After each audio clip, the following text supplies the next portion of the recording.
Les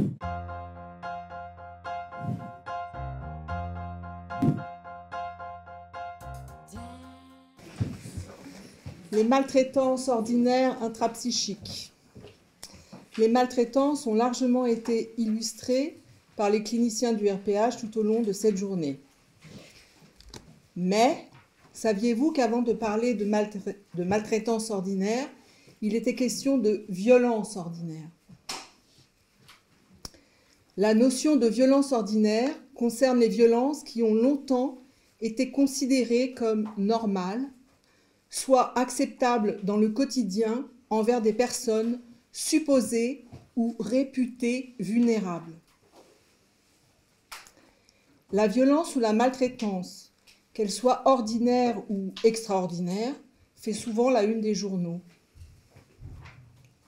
Plus spécifiquement, elle est largement étudiée dans le champ de recherche des scientifiques en sciences humaines.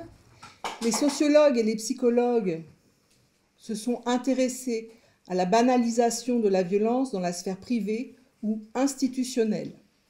Je pense à l'ouvrage de Pierre Bourdieu intitulé « La reproduction », traitant dès 1970 de la violence symbolique. Plus tardivement, dans les années 90 et 2000, Daniel Welser-Lang, sociologue français et universitaire, étudie la violence masculine et familiale. À noter qu'il fut lui-même au sein d'un scandale. Il fut contesté pour des pratiques qualifiées de déontologiquement inacceptables. Ce qui nous renvoie au texte de Diane Merakeb, qui convoquait l'éthique comme garant de la maltraitance intrapsychique, mais que nous pourrions étendre à cette situation. Plus proche de notre pratique, Pierre Delion, psychanalyste français, s'est investi dans les années 80 dans la lutte contre les violences faites aux enfants. Au plan institutionnel, l'Observatoire national de la protection de l'enfance, ONPE, créé en 2004, publie régulièrement des rapports sur les différentes formes de maltraitance, y compris celles qualifiées de violences éducatives ordinaires, VEO. Les premières lois contre les maltraitances graves datent du XIXe siècle. L'aide sociale à l'enfance a été créée en 1945. Elle s'intensifie, donc les premières lois ou la recherche, je ne sais pas ce que j'ai écrit, elle s'intensifie dans les années 70 et 80. Dès les années 80, la psychologue Alice Miller a contribué par ses publications au dévoilement des pratiques éducatives violentes. Aujourd'hui, nous sommes entrés au cœur de la psyché des êtres et de la maltraitance qu'ils s'infligent, et ce, souvent à l'intérieur d'une transmission générationnelle, comme signalé par Chloé Blachère dans son article sur les négligences ordinaires. L'histoire de l'éducation des enfants, des femmes, des couples, des personnes âgées, des aliénés, des handicapés fournissent de nombreux exemples de pratiques violentes légitimées par une morale de la tradition et de l'autorité, mais aussi par les lois. L'usage des châtiments corporels a longtemps été admis. Le fameux proverbe « Cui bene amat, bene castigat » est l'un des vestiges. L'article de Nazik Fojras, la Terrible One,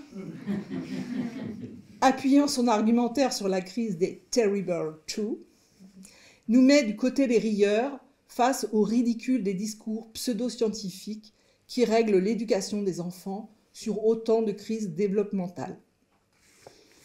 En avril dernier, une campagne réalisée par l'association Stop aux violences éducatives ordinaires, Stop VEO, a été diffusée sur une dizaine de chaînes de télévision à l'occasion de la Journée internationale de la non-violence éducative. Cela fait 5 ans que la loi relative à l'interdiction des violences éducatives ordinaires, baptisée la loi anti-fessée, adoptée le 10 juillet 2019, a vu le jour. Les formes de violence éducative sont physiques, comme fesser, frapper, secouer, gifler, psychologiques, comme humiliation, culpabilisation, dénigrement.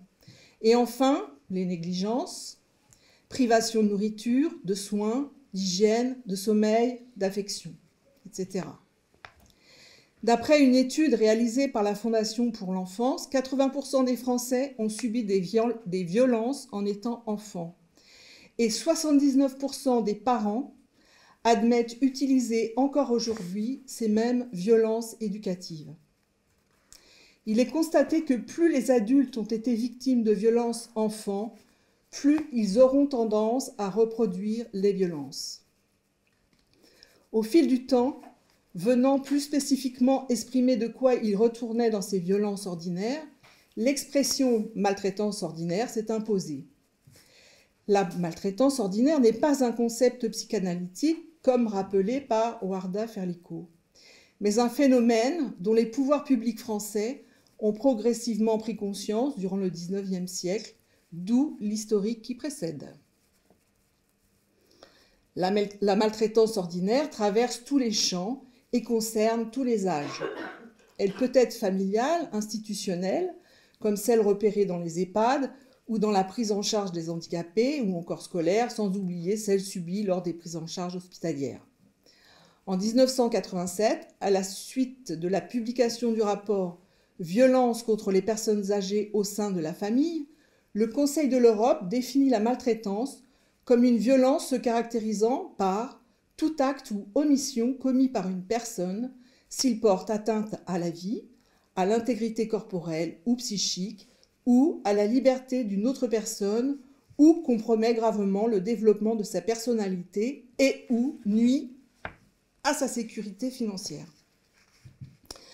L'un des premiers réseaux créés en 1994 à Grenoble par le professeur Hugonot, gériatre, est Allo Maltraitance des personnes âgées et majeures. Son acronyme est ALMA. Vous me suivez? Vous avez déjà entendu parler d'ALMA dès l'ouverture, et c'est Sarah qui nous a présenté son histoire. Est-ce un choix conscient ou inconscient d'avoir prénommé Alma l'épouse maltraitée? Quelques chiffres clés en France en 2023. 86% des victimes ont 60 ans et plus. 67% des victimes sont des femmes. 23% des victimes sont en situation de handicap. 70% des maltraitances signalées ont lieu au domicile. 30% des maltraitances signalées ont lieu en établissement. Les personnes mises en cause sont à 49,5% des professionnels, à 45% de l'entourage familial, à 3% l'entourage extérieur, à 2,5% d'autres profils que je ne connais pas. Quant aux maltraitances intrapsychiques ou intrasubjectives, hormis les êtres en position de sujet, c'est-à-dire sortis de psychanalyse, les chiffres approchent les 100%. Les signifiants sociétaux, traversant la psyché humaine, chaque jour qui passe, touchent tout un chacun. Les psychanalystes ne vivent pas dans un monde isolé et sont traversés par des signifiants de leur époque. Maltraitance ordinaire est l'un de ces signifiants. C'est ainsi que, contrairement aux attentes, car il ne peut être question, vous l'aurez compris, que du fonctionnement intrapsychique en psychanalyse, les intervenants de la journée qui s'achève ont opéré un détournement dans l'acceptation professionnelle de maltraitance ordinaire. L'unité remarquable des interventions de ce colloque réside dans la référence, chez tous, aux organisations intramoïques conceptualisées et théorisées par Fernando de Amorim. C'est très bien expliqué dans la communication de Léa Lou, Rakoto Asitera, qui a fait, à proprement parler, un retour à Freud. Faisant l'historique du concept du surmoi, illustré par les cas particuliers du sadisme et du masochisme, pour mieux introduire ce changement d'instance. Or, chez nous tous, ici présents, comme vous l'avez entendu, ce n'est plus le surmoi, mais la résistance du surmoi et le grand autre non barré qui maltraite. L'histoire de la pédiatre et de cette mère aux écrans est exemplaire. À qui profite le crime ? S'interroge Diane Merakeb. Non pas au surmoi, comme dans tout retour à Freud, mais à la résistance du surmoi et au grand autre non barré qui génère passage à l'acte pour l'un et paroles négatives, insultes pour l'autre. la pulsion agressive et la pulsion de mort, toujours à l'œuvre, répondent présentes. Les différentes lectures proposées par les communicants d'aujourd'hui attirent l'attention sur la responsabilité des êtres.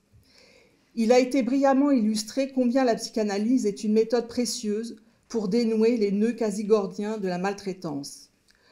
Le cas magistral présenté par Erwan Guadon est une démonstration à lui seul de ce que la psychanalyse peut apporter à la cellule familiale et à la société. Un tel cas apporte la preuve que le travail psychanalytique peut changer le cours libidinal, et ce, sur plusieurs niveaux.